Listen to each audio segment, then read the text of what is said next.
졸업하신 지 어느 정도 네. 시간이 좀 되셨잖아요. 네. 그 학생으로 돌아가신다면 그 학생으로 돌아간다는 게 어떤 두 가지가 있을 건데 건축과 학생으로 돌아간다면 네, 뭐 어떤 경험을 한번 해보고 싶다. 네, 그리고 두 번째는 건축과 학생이 아니라면 이런 전공을 했어도 나랑 맞았을 것 같다. 그런 질문 드리겠습니다. 네. 그 두 번째 질문 먼저 말씀을 드리면 사실은 다른 제가 어떤 다른 전공 선택의 기회가 있다 하더라도 사실은 건축을 선택할 것 같긴 하지만 조금 더 좋은 환경에서 건축을 할 수 있었으면 좋겠다는 생각을 하고 있고 이제 교수가 되면서 저의 어떤 다음 세대들에게는 좀 그런 건축을 좀 더 잘 할 수 있는 환경을 좀 만들어 주고 싶다라는 생각을 좀 개인적으로는 했었고요. 만일 이게 그러면 건축이 진짜 아니고 어떤 다른 전공을 선택해 보라고 한다면은 저는 뭐 좀 생각하고 있었던 거는 어떤 영화나 혹은 음악 같은 것들을 좀 만드는 작업을 해보고 싶다는 생각을 사실은 예전에도 좀 했었어요. 그래서 예전에도 했어서 영화를 만들거나 음악을 만드는 게 제가 뭐 이번 생에 한번 해보지 않을까? 뭐 이런 생각도 좀 해보고요.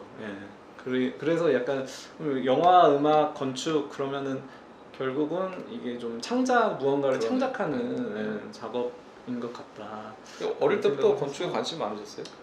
제가 되게 어릴 때는 아니고 고등학교 때 이제 좀 진로를 정하면서 좀 건축에 계속 그냥 온 거네. 고등학교 1학년 때부터 나는 건축학과로 진학할 거야 약간 계속 그렇게 썼던 것 같아요.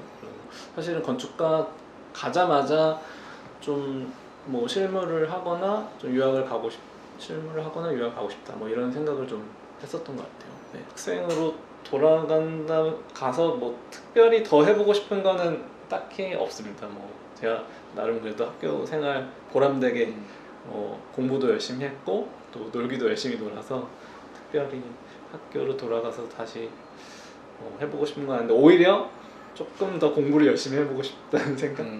학생으로 돌아간다.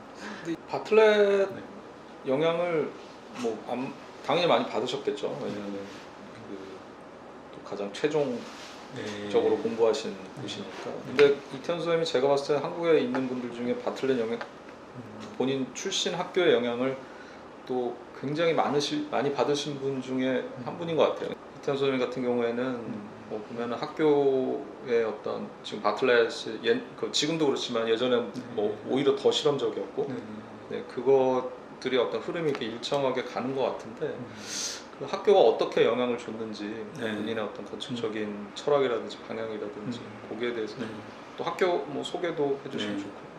사실은 학교하고 저는 제 작업하고는 뗄래야 뗄 수 없는 관계인 것 같아요. 지금도 제가 소속되어 있는 학교에서 제가 하는 어떤 건축 주제들을 계속 학생들이랑 연구하고 또 그 연구를 통해서 어떤 관련된 아이디어들을 저희 스튜디오의 작업으로 계속 풀어나가고 그런 부분인데 이제 돌아서 생각을 해보면 제가 대학생 때 어쩌면 지금의 방향의 작업들을 좀 했었던 것 같아요.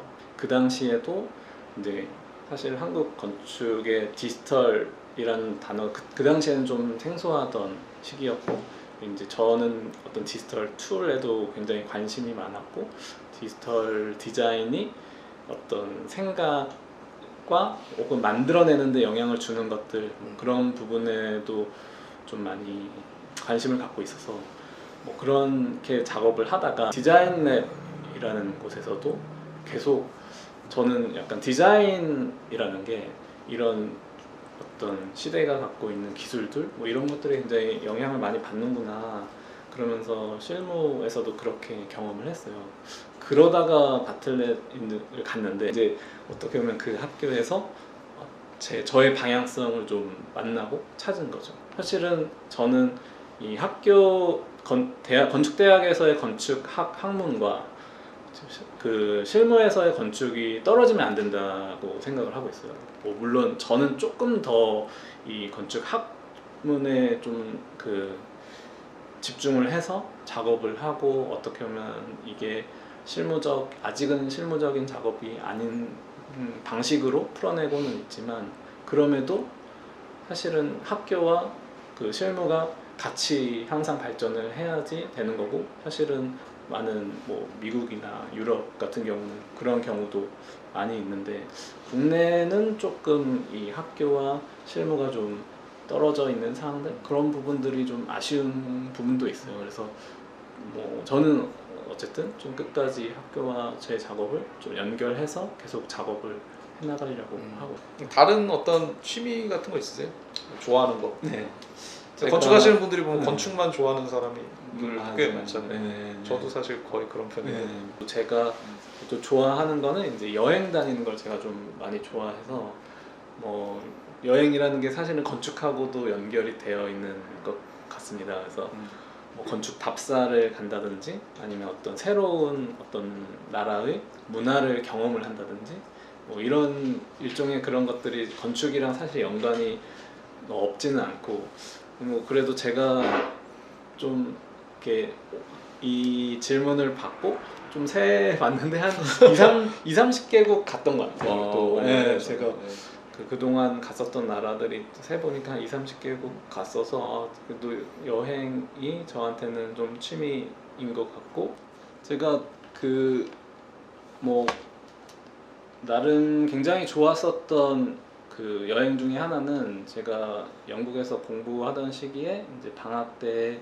잠깐 이 서유럽 국가들을 몇 개 갈 수 있었던 기회가 있었어요. 근데 그 전에는 보통 나라의 어떻게 보면 수도들 위주로, 큰 도시 위주로 가서 뭐 프랑스를 가면은 파리를 간다든지 이런 식으로 여행 가는데, 제가 프랑스에서 낭시라는 도시에서 이제 한 2박 정도를 했었던 경험이 있었는데, 굉장히 고전적인 건축뿐만 아니라 좀 프랑스 어떤 시민들의 삶을 좀 더 이렇게 가까이 만날 수 있는 뭐 그런 경험들을 좀 했었고, 굉장히 뭐 문화나 뭐 어떤 음식이나 이런 것도 굉장히 좋았던 것 같아요. 그리고 이제 두 번째로 좋았었던 거는, 이거는 많은 건축가들이 아마 뭐 얘기할 수도 있는데, 스위스의 바젤이라는 도시가 있어요. 근데 바젤이 그 프랑스랑 그 스위스하고 독일 이 경계에 있는 지역이어서, 굉장히 그 어떤 그 세 국가의 경계에 있는 그런 재미도 있고,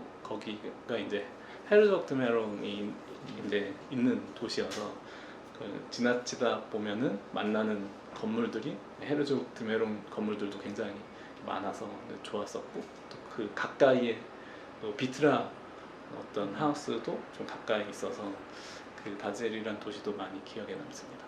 뭐 해외로 나가는 여행뿐만 아니라 저는 국내로도 다니는 여행 되게 좋아해요. 그래서 교수님은 워낙 뭐 한국 고건축에 대한 어떤 굉장히 철학과 그런 생각이 깊으시지만, 저도 사실은 한국 건축을 또 굉장히 좋아해서, 오히려 이제 뭐 사찰이나 혹은 뭐 서원 같은 데들 이런 데 다니거나, 혹은 어떤 국내의 또 자연 경치를 좀 보러, 풍경을 보러 가는 그런 것들을 좀 많이 좋아하고 있습니다. 네. 마지막으로 네. 뭐 한번 네. 인사 네. 또는 마지막으로 하실 네. 말씀 네. 있으시면 네. 부탁드릴게요. 네. 오늘 이렇게 건축공감과 또 김재기현 교수님과 인터뷰를 하게 되어서 너무 영광이고 또 감사했습니다. 제가 또 그동안 했었던 작업들을 좀 설명드릴 수 있는 기회이기도 했고, 또 저희 사무소에 대한 소개를 또 건축공감 구독자분들께 또 할 수 있는 기회여서 굉장히 좋았던 것 같고요. 그리고 앞으로 또 더 A랩 혹은 또 저에게도 좀 많은 응원과 또 성원 보내주시면, 또 건축 혹은 건축과 관련된 작업들 열심히 해서 또 좋은 작업으로 여러분들께 인사드릴 수 있도록 하겠습니다. 감사합니다.